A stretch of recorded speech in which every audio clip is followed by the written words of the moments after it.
Good morning, student. Welcome back to our same chapter but new topic. Company official become nabobs. In previous video हमने क्या देखा था कि किस तरह battle of Plassey then battle of Buxar,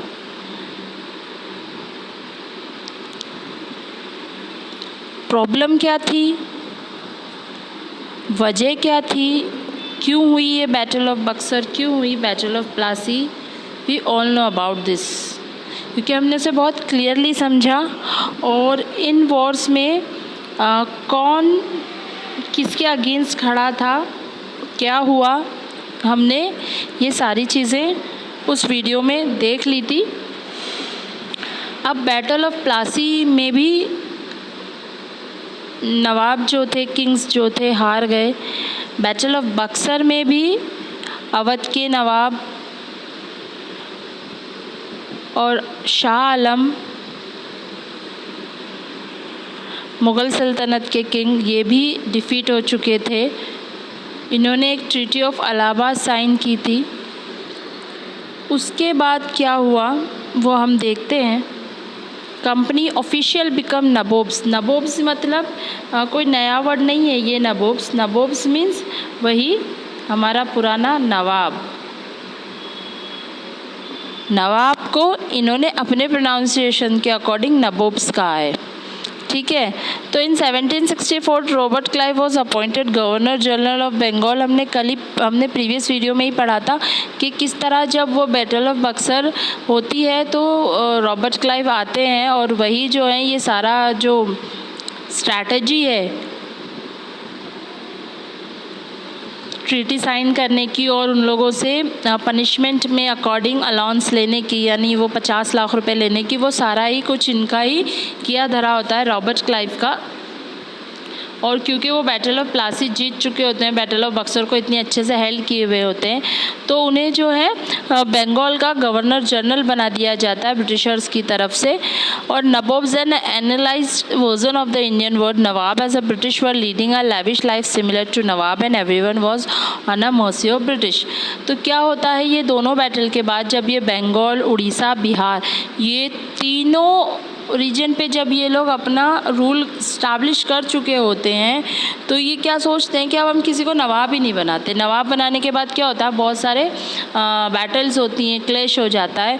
तो ऐसा करते हैं जब अब ये जो रीजन है, ये जो क्षेत्र हैं, ये हमारे पास आ चुके हैं, तो अब हम कोई नवाब नहीं बनाएंगे, हम खुद एज अ नवाब जो है रूल करेंगे। तो जो ब्रिटिशर्स होते हैं वही अपने आप को नवाब के अकॉर्डिंग नबोब वर्ड से डिलाइट कर लेते हैं, यानी अपने आप को नबोब वर्ड से कि अब आज से हम ही इस बंगाल के नवाब हैं, नबोब हैं। और जिस तरह नवाब, जहाँ उस टाइम किंग जो हुआ करते थे, जो नवाब हुआ करते थे, वो किस तरह एक लग्जीरियस लाइफस्टाइल हेल्ड करते हैं, उसी तरह ये अपनी भी लाइफस्टाइल जो है एज अ लग्जीरियस नवाबों की तरह ही गुजारते थे। और क्योंकि वो एक पूरा बंगाल का पार्ट उनके पास आ गया था, बिहार, उड़ीसा, ये सारा क्षेत्र इनके अंडर आ चुका था, तो ये पूरे अब जो है ये अपने मनमानी तरीके से काम करेंगे, क्योंकि अब इन्हें रोकने टोकने वाला कोई नहीं है, ये यहाँ के नवाब हैं। Company rule expense. अब कंपनी जो है कैसे धीरे धीरे, देखिए इन्हें एक सिस्टम जो था, इनका जो एक सिस्टम था, जो ऐसे पहले से ही हम ये पढ़ते आए कि ये एडमिनिस्ट्रेशन के लिए नहीं आए थे, ये एज अ ट्रेड के लिए आए थे और ये ट्रेड में अपना प्रॉफिट चाहते थे किसी भी हद पर जाके। एडमिनिस्ट्रेशन इनका कोई थिंकिंग नहीं थी इनकी कि हमें जाके इंडिया में एडमिनिस्ट्रेशन करना है या उसके ऊपर कॉलोनियल रूल करना है, सब्जुगेशन करना है, ऐसा कुछ नहीं था। लेकिन क्या हुआ, धीरे धीरे जब बंगाल, बिहार, उड़ीसा ये क्षेत्र इनके अंडर आ चुके थे, इन्होंने कई जगह फैक्ट्री एस्टैब्लिश कर ली थी, अपने खुद के फोर्ट बना लिए थे, तो अब ये धीरे धीरे कहते हैं ना कि जो पॉलिटिकल जिसकी सोच होती है, जो थिंकिंग करते हैं पॉलिटिकल, इकोनॉमिकली, वो क्या करते हैं, हर चीज़ का कहीं ना कहीं से प्रॉफिट या फ़ायदा उठाने की कोशिश करते हैं।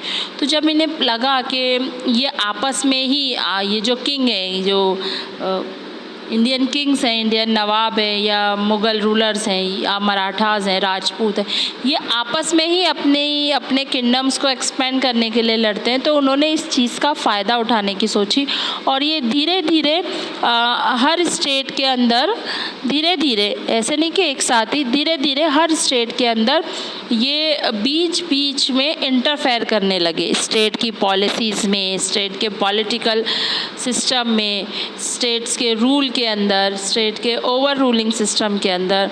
ये किंग्स को जो है अपने ये किस तरह से किंग्स के बहुत ज़्यादा क्लोज़ हो जाते थे। ये किंग्स को काफ़ी गिफ्ट्स दिया करते थे, स्टार्टिंग में ये काफ़ी उन्हें मनी दिया करते थे और वो जो थे उनका विश्वास जीत लिया करते थे। ये सारी चीज़ें देख के उनके अकॉर्डिंग उनके सामने इतना अच्छा बिहेवियर करते।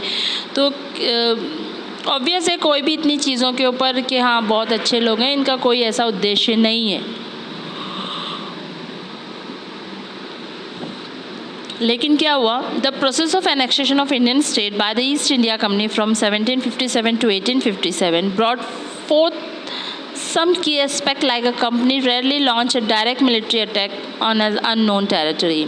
तो इन्होंने एक पॉलिटिकल सिस्टम किया और ये स्टेट के ना धीरे धीरे पॉलिटिकल इकोनॉमिकली में इंटरफेयर करने लग गए और इंटरफेयर करते करते इन्होंने एक सिस्टम निकाला जिसका नाम था सब्सिडरी अलायंस। हम ये देखेंगे इसमें, ये सब्सिडरी अलायंस क्या है। ये रहा ये रहा आपका वर्ड सब्सिडरी अलायंस। तो सब्सिडरी अलायंस क्या था, तो इन्होंने क्या किया, after battle of Buxar the company appointed resident Indian state, the company force the states into subsidiary alliance and the king had to put an army of British. इन्होंने क्या किया, पहले तो बैटल ऑफ बक्सर और बैटल ऑफ प्लासी के बाद जिस king और जिस नवाब को इन्होंने डिफीट किया था उनसे एक ट्रीटी साइन की थी। उसके बाद उस ट्रीटी को इन्होंने बाद में सब्सिडरी अलायंस के ट्रीटी ऑफ इलाहाबाद के नाम से पढ़ी थी हमने। उसके बाद इन्होंने उस ट्रीटी को नाम दिया सब्सिडरी अलायंस का। और इस अलायंस में क्या था, ये एक कानूनी मसौदा था। मसौदा यानी मैं आपको बताऊं कि ये एक फॉर्मल जो सिस्टम होता है, एक एग्रीमेंट कह सकते हैं हम, ये एक एग्रीमेंट साइन करते थे स्टेट के किंग्स, स्टेट के नवाब्स के साथ। तो ये क्या करते थे, स्टार्टिंग में वो उनके अकॉर्डिंग उनसे उनका विश्वास जीतने के बाद वो उनको अपनी आर्मीज़ दिया करते थे। वो ये कहते थे कि आप हमारी आर्मीज़ यूज़ कीजिए, हमारी आर्मी में ये पावर्स हैं, ये सारी गन्स वगैरह के साथ ये लड़ते हैं, हमारे पास नई टेक्निक्स हैं, तो आपको ज़्यादा इसकी ज़रूरत पड़ेगी, आप अपने सामने वाले किंगडम से लड़ सकेंगे अच्छे से, आप अपना एक्सपेंडिशन कर सकेंगे अपने किंगडम्स का। तो इस तरह वो उसे बहला फुसला कर अपनी आर्मीज़ दे दिया करते थे। लेकिन उनके साथ एक सब्सिडरी अलायंस साइन हुआ करती थी कि हमारी आर्मी आपको फ्री में नहीं मिलेगी, हमारी आर्मी आपको फ्री में नहीं मिलेगी, हमारी आर्मी आप लीजिए, यूज़ कीजिए, जैसे चाहे जैसे यूज़ कीजिए, लेकिन हमारी आर्मी के बदले आपको इनकी पेमेंट करनी पड़ेगी। यानी जो आर्मी आप यूज़ कर रहे हो तो उनका जो सैलरी, जो उनकी जो सैलरी है, उसके बाद उनका जो जितना भी एक्सपेंडिचर होता है, जो खर्चा होता है, जैसे रहने का, खाने का, क्लोथ्स हुए, घर हुए, तो ये सारा खर्चा मिला के जो भी फाइनेंस बनता है, जो भी मनी बनती है, वो आप हमें देंगे और पर मंथ देंगे। और अगर आप ऐसा नहीं करते, हर मंथ टू मंथ नहीं देते, आप अगर चूक जाते हैं तो आपकी जो टेरिटरी होगी वो हमारी हो जाएगी, यानी आप हमारे कर्जदार हो जाएंगे। तो कोई भी राजा होगा उसके लिए तो कितनी बड़ी बात है, तो सोचता है कि भाई मैं तो पे कर दूंगा। लेकिन ये पेमेंट इतनी बड़ी हुआ करती थी कि धीरे धीरे जो किंग्स इसमें फंसते गए और काफ़ी ऐसे पार्ट्स देखे गए इंडिया में जहाँ पर सब्सिडरी अलायंस के थ्रू ब्रिटिशर्स ने ओवर रूल कर लिया। तो हमने देखा था अवध को भी इन्होंने इसी तरह लिया था, इलाहाबाद को भी इन्होंने ऐसा ही लिया था, हैदराबाद को भी इन्होंने अपने अंडर ऐसे ही किया था। बिहार, उड़ीसा, बंगाल के क्षेत्र ये सब्सिडरी अलायंस के थ्रू ही इनके पास आए थे। तो इन्होंने काफ़ी जगहों पे बिना लड़े ही अपने ओवर रूल में इन्होंने चीज़ें ले ली थी। तो ये था कंपनी रूल ऑफ एक्सपेंड, किस तरह इन्होंने अपने कंपनी रूल को एक्सपेंड किया, किस तरह इनकी जो विचारधारा, इनकी जो थिंकिंग पावर था, बहुत ही आक्रामक नहीं कह सकते हम, बहुत ही सोच समझ के होशियार चालाक थे ये, जिन्होंने धीरे धीरे एक्सपेंडिशन स्टार्ट किया था। नेक्स्ट वीडियो में हम टीपू सुल्तान के बारे में पढ़ेंगे, जिन्हें टाइगर ऑफ मैसूर भी कहा जाता है।